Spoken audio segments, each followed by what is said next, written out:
오만과 독선이 부른 부동산 인재 어제가 이른바 11.19 전세 대책이 시행된 지 꼬박 1년이 된 날이었습니다. 이 대책의 정확한 명칭은 서민, 중산층 주거 안정 지원 방안입니다. 그러나 서민, 중산층의 주거 안정은커녕 주거 참사가 일어났습니다. 매물 실종, 전세 가격 폭등, 불균형 심화, 그리고 앞으로 1년 뒤에 닥칠 악몽 등 주거 참사는 현재 진행형입니다.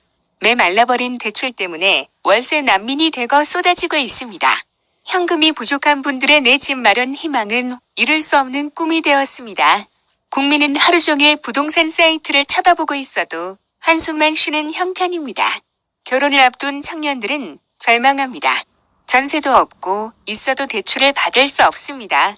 이른바 임대차 3법도 문제입니다. 임대차 3법으로 임대인과 임차인의 갈등이 커졌습니다. 임차인의 경우 당장 전월세 갱신에 따른 이점을 누릴 수 있으나 2년 뒤에는 급등한 전월세 가격을 감당해야 하는 상황입니다. 그 밖에도 전세시장 불균형 등의 문제로 살 집을 구하는 국민이 고통받고 있습니다. 문재인 정부의 오만과 독선이 부른 부동산 인재입니다. 지난해 민주당은 국회에서 야당이 불참한 가운데 임대차 3법을 강행 통과시켰습니다. 통과를 전후해서 전문가들의 의견도 제대로 듣지 않았습니다. 시장의 실상을 조금이라도 파악하려 했다면 막을 수 있었던 예견된 참사였습니다.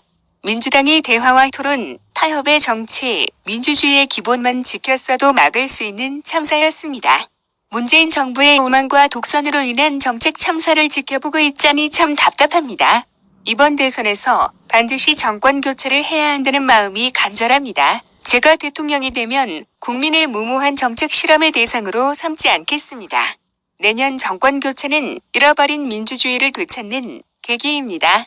야당이 의견을 제기하거나 시민의 여론이 좋지 않을 때 결코 일방적으로 밀어붙이지 않겠습니다. 반드시 민주주의의 원칙과 절차를 앞세우겠습니다. 전문가들과 현장의 목소리를 경청하겠습니다. 그것이 정책 참사를 막는 길입니다. 제가 대통령이 되면 임대차 3법의 맹점과 부작용을 면밀히 살펴보겠습니다. 주거 안정에 방해되는 요소는 과감히 철폐하고 임대인과 임차인이 서로 불안해하지 않을 수 있는 제도적 환경을 마련하겠습니다. 그리고 개인과 기업의 임대 사업에 대해 인센티브와 책임을 함께 부여하여 민간 임대주택 시장을 정상화하겠습니다. 꽉 막힌 대출도 풀겠습니다. 신혼부부와 청년층 위주로 파격적인 금융 지원에 나서겠습니다. 거래를 활성화하고 시장 안정성을 높여서 전월세 수요자들의 선택권을 폭넓게 보장하겠습니다.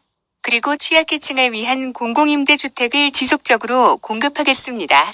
결코 일방통행하지 않겠습니다.